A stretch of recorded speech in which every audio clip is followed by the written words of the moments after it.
현재 우리 대표팀의 가장 큰 문제는 공격보다는 아무래도 수비 쪽에 있다고 봐야 되는데, 우리 대표팀이 득점 기록만 보면 아시안컵 전체에서 일본과 이라크와 함께 8골로 가장 많은 득점을 기록하는 팀이에요. 그런데 실점 기록을 보면 카타르와 태국이 한 골도 실점하지 않았고요. 쭉 내려가다 보면 한국이 6골을 실점하면서 말레이시아와 베트남 그리고 홍콩 이 세 팀을 제외하면 가장 많은 실점을 한 팀이 한국과 인도네시아 그리고 인도입니다. 16강에 진출한 팀 중에서는 우리가 가장 많은 실점을 허용하고 있어요. 그런데 우리 대표팀의 수비진만 보면 김민재라는 사실 월드 클래스의 수비수가 있고요. 그 옆에는 어제는 김영권 선수가 있었고 평소에는 정승현 선수가 있잖아요. 어제 같은 경우에는 김태환과 서령우, 이렇게 수비진들의 면면을 보자면 우리가 아시아 무대에서 실점을 많이 허용하면 안 되는 멤버거든요. 그런데 우리가 이번 대회를 시작하면서 김민재 선수가 있지만 불안하다고 지적되었던 부분 중에 하나가 김민재 혼자서 4명 5명을 모두 다 막을 수는 없다.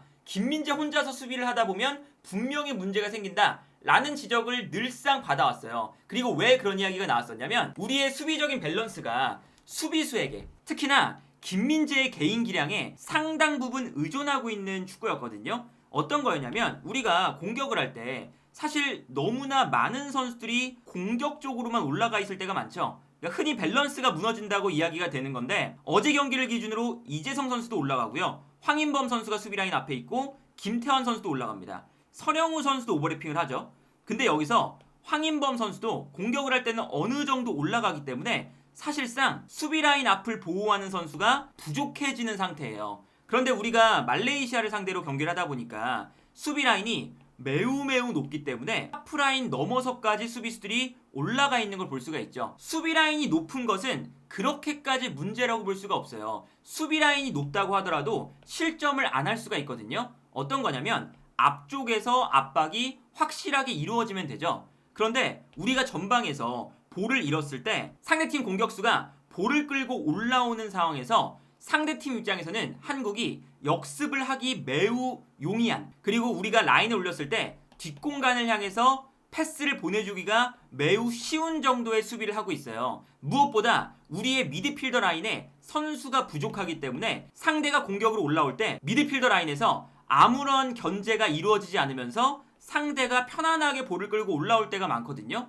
그러다 보니까 아무리 김민재라도 수비라인 앞공간으로 볼을 몰고 올라오는 선수를 견제하면서 본인의 뒷공간으로 뛰어들어가는 선수까지 모두 다 견제를 해야 되는 거예요. 너무나 과도한 역할을 김민재에게 맡기고 있다는 인상이 들고 있어요. 그러다 보니까 어제 경기에서도 김민재 선수가 상대의 페널티 박스 근처까지 볼을 몰고 올라가거나 수비 라인을 끌어올리기 때문에 올라가 있을 때가 많고요. 반면에 역습을 당하는 빈도가 많으니까 당연히 내려오는 커버의 범위도 넓어질 수밖에 없죠. 만약에 역습을 그렇게 많이 당하지 않는다면 김민재 선수가 이렇게 경기장 끝에까지 내려오는 빈도가 많지 않고 한 이 페널티 박스 주변 지역 여기까지만 내려오면 되는 그러한 히트맵이 형성되었을 텐데, 우리가 역습을 계속 허용하다 보니까 김민재 선수가 정말 넓은 공간을 허용할 때 역습을 막아주는 것도 한두 번이지 2번, 3번 계속 나오면 아무리 김민재라도 이 공격들을 모두 막을 수는 없는 노릇이다 보니까 어제 경기도 이러한 패턴이 계속 반복이 돼요. 그런데 이게 단순히 수비 라인이 높아서 발생하는 문제냐, 그리고 공격 숫자를 많이 두기 때문에 우리가 밸런스가 무너지는 것이냐,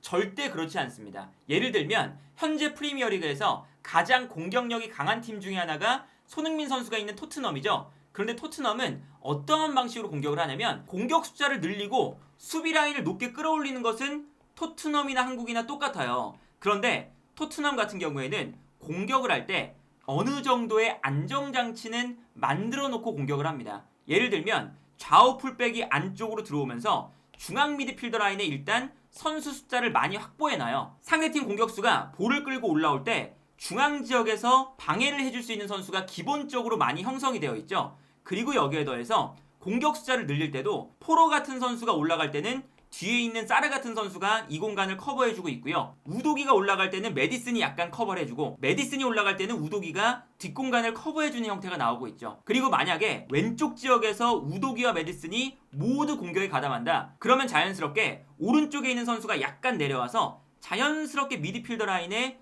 뒷공간을 커버해주는 이러한 형태가 만들어지거든요. 그러다 보니까 수비 라인이 높게 형성된다고 하더라도 수비 라인 앞 공간에서 상대의 역습을 차단하는 빈도가 많고요. 그리고 여기서 방해를 해주니까 상대가 공격으로 볼을 끌고 올라오다가 뒷공간을 보고 뛰어들어가는 선수에게 패스를 한 번에 뿌려주는데 이때 방해를 받기 때문에 이 패스가 정확하게 흘러가지 않을 때가 많죠. 그렇기 때문에 수비 입장에서는 뒷공간을 커버하기가 훨씬 더 쉬워지는 거거든요. 그러니까 우리가 흔히 말하는 4-4-2 전형을 쓰기 때문에 미드필더 라인의 선수가 부족해서 수비 밸런스가 무너진다 라는 건 절대적으로 그렇진 않습니다. 4-4-2를 쓰면서 수비 밸런스를 잘 유지하면서 경기를 하는 팀들이 너무나도 많아요. 뭐 당장 프리미어리그에도 아스톤 빌라가 있고요. 과거에는 아틀레티코 마드리드의 시메오네 감독도 있고 분데스리가에는 라이프치히라는 팀도 있고요. 그리고 사실 최근에 토트넘도 투톱을 사용하면서 쿨루셉스키와 히샬리송, 왼쪽에 손흥민, 오른쪽에 브레넌 존슨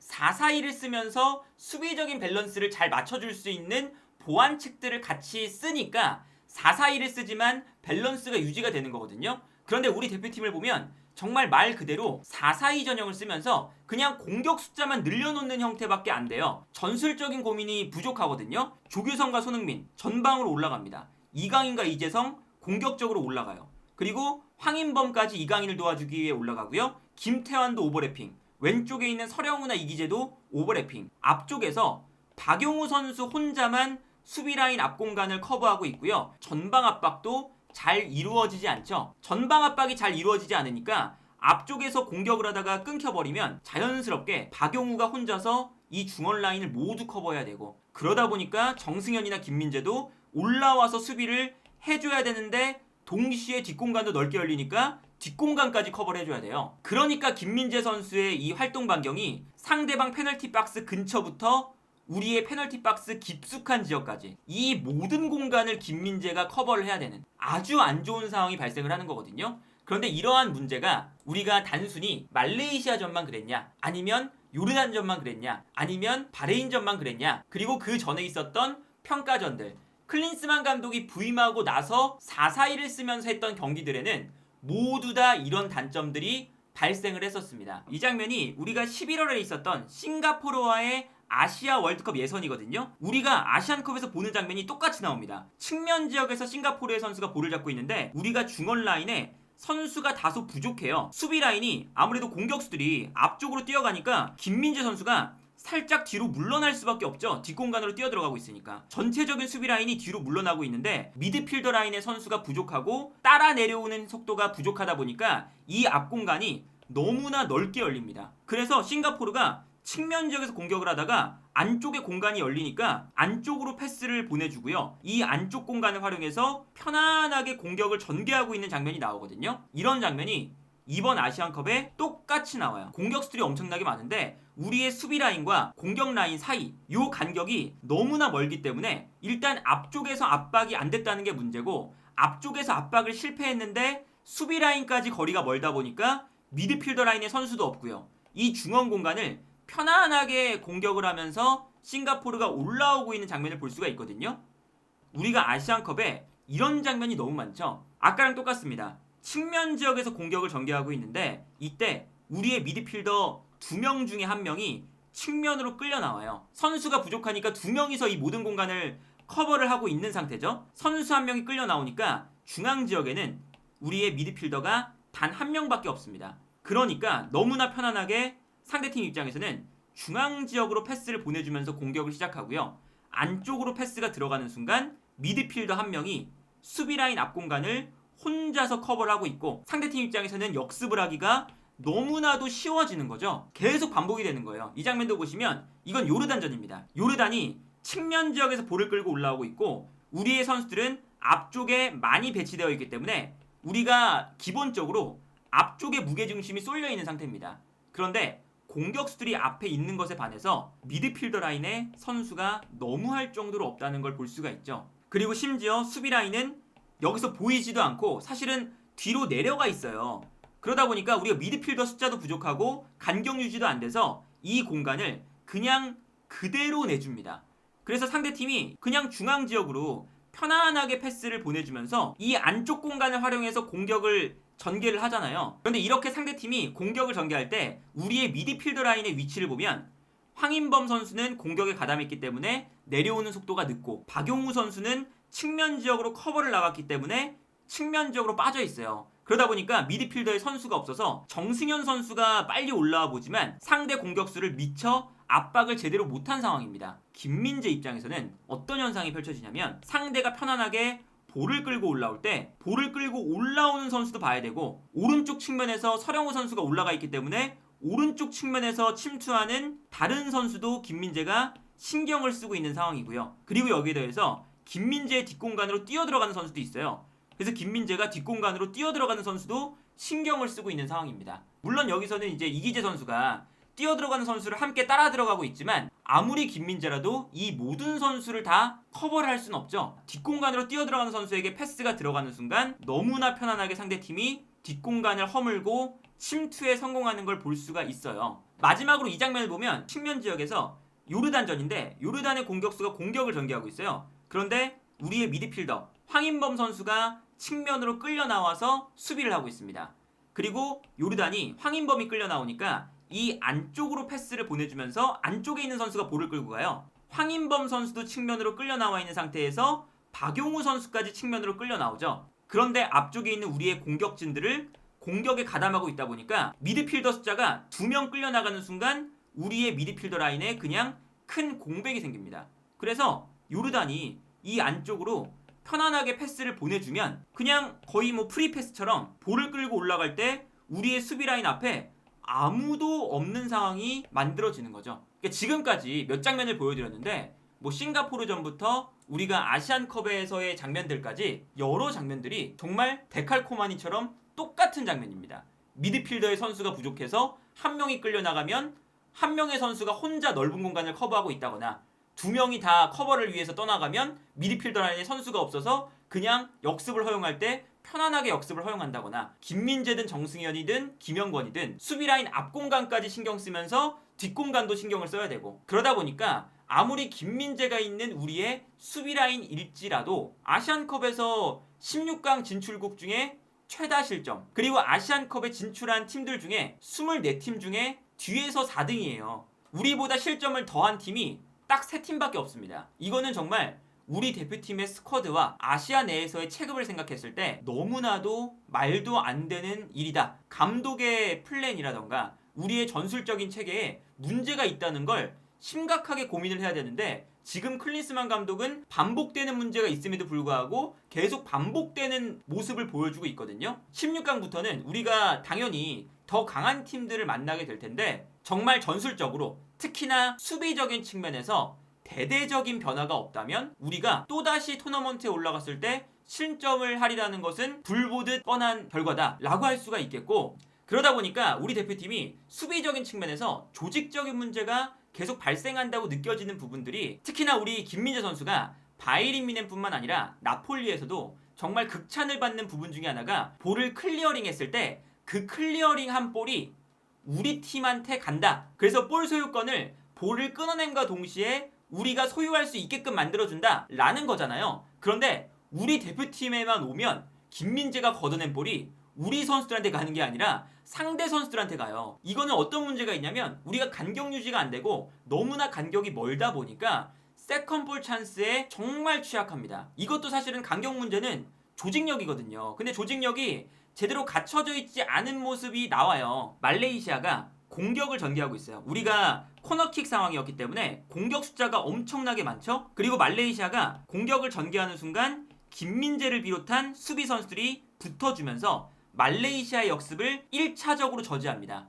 그 다음에 말레이시아가 여기서 더 이상 못 나가고 뒤로 돌아요. 말레이시아 선수가 뒤로 도는 순간 우리의 수비수들이 전력 질주를 해서 뒤로 뛰어가고 있죠. 근데 여기서 말레이시아가 이제 전방으로 볼을 다시금 이제 처리를 합니다. 역습을 하기 위해서. 그리고 이때도 우리의 수비수들이 계속 뒤로 물러나고 있으니까 전방으로 볼이 넘어갔을 때 전력 질주를 해서 뛰어들어가는 말레이시아 선수를 잡아내거든요. 그리고 마지막에는 말레이시아의 공격수가 끝까지 볼을 몰고 올라갔을 때 김민재 선수가 처음에 페널티 박스 근처에서 압박하던 선수도 김민재였죠. 끝까지 내려와서 수비에 성공을 합니다. 그런데 이렇게 수비진이 끝까지 전력 질주를 해서 내려왔잖아요. 그러면 우리가 수비진은 당연히 전력 질주를 해서 내려오고 앞쪽에 있는 공격수들도 같이 내려와야 수비와 공격의 간격이 좁아지겠죠. 그런데 우리가 어떤 장면이 나오냐면요. 수비수들이 전력 질주를 해서 내려왔습니다. 그 다음에 김민재가 볼을 빼앗아서 걷어냈죠. 근데 이 걷어낸 볼이 상대 선수한테 그대로 가요. 왜 그러냐? 우리의 공격 라인이 안 내려왔습니다. 수비적인 선수들만 내려와 있고 공격 라인은 그냥 그대로 앞쪽에 멈춰 있어요. 그러니까 볼을 걷어냈을 때 이 세컨볼 싸움에서 간격이 멀어지니까 이 간격 안에 상대 선수들이 더 많이 위치한 것을 볼 수가 있는 거죠. 이거는 우리가 전체적으로 간격 유지가 안 되어 있다는 것을 명확하게 보여주는 건데, 이게 우리가 요르단전에 실점을 했던 장면이에요. 조현우 골키퍼가 골킥을 처리했고 여기서 다시 볼이 앞으로 떨어지면서 여기서도 이제 일단은 세컨볼 찬스에 우리가 졌습니다. 상대 공격수에게 볼이 갔죠. 그리고 이제 우리 수비수들이 상대 공격이 볼을 끌고 올라오니까 상대의 공격을 막아세우고 있는 장면이에요. 그래서 이 장면도 보면 상대가 패스를 보내주면서 볼을 끌고 올라오고 있죠. 그리고 우리의 수비 전형은 얼추 봐서 한 6명 정도가 있습니다. 예를 들면 이런 장면이거든요. 우리의 수비 라인이 6명 정도 있고 앞쪽에 공격 라인도 있었어요, 분명히. 그런데 상대 공격이 이 공간을 지나쳐서 계속 볼을 끌고 들어오니까 우리의 수비 라인은 뒤로 물러날 수밖에 없잖아요. 이렇게 되는 거죠. 상대가 페널티 박스 안까지 들어와서 슈팅을 합니다. 그리고 우리의 수비 라인은 당연히 상대가 볼을 몰고 들어오니까 뒤로 물러났죠. 그런데 여기서 상대의 슈팅이 우리 수비수의 몸에 맞고 뒤로 떨어져요. 아까 전에 봤었던 공격 라인이 빠르게 같이 내려와 줬다면 이 세컨볼을 우리가 가져갔겠죠. 그런데 다음 장면 보면 이런 장면이 나옵니다. 우리의 수비수들만 내려가 있고 공격 라인 앞쪽에서 뛰는 선수들은 내려오지 않았기 때문에 그냥 수비 라인 앞 공간이 텅텅 비어요. 우리 수비수의 몸에 맞고 나온 볼이 그대로 달려 들어오고 있었던 요르단의 공격수에게 흘러갑니다. 이 공간에서 편안하게 이제 요르단은 슈팅을 하고 득점을 할 수 있는 장면이 나오는 거였죠. 이런 모습들을 보면 우리가 이게 사실은 간격 유지라는 건 정말 조직적인 측면이고 수비 라인과 공격 라인이 같이 올라갔다 같이 내려오자, 이러한 사실은 뭐 기본적인 움직임조차 잘 맞춰져 있지 않은 상태에서 아무리 선수 개개인이 열심히 하고 잘하는 선수라도 뭐 클린스만 감독의 인터뷰처럼 선수들이 좋아도 팀적으로 움직이는 면이 없으면 당연히 우리보다 약팀이라고 해도 우리를 상대로 역습을 할 수가 있고 득점을 할 수가 있는 장면이 계속 나오는 거죠. 그러다 보니까 이거는 뭐 당연히 경기를 뛰는 건 선수들이니까 선수들의 문제도 있겠지만 선수들을 제대로 활용하지 못하는 클린스만 감독의 문제가 있고, 그리고 그 문제가 심각해 보이는 것이 우리가 당장 이번 아시안컵에서만 발생하는 문제가 아니라 아시안컵 이전에도 계속 발생을 했었던 공격적인 측면에 너무 신경을 쓰다가 수비적인 밸런스가 많이 무너진다. 그리고 이 수비 밸런스를 보완할 수 있는 장치들을 클린스만 감독이 전술적으로 마련해 놓지 않고 있다라는 이 지적을 아시안컵에서도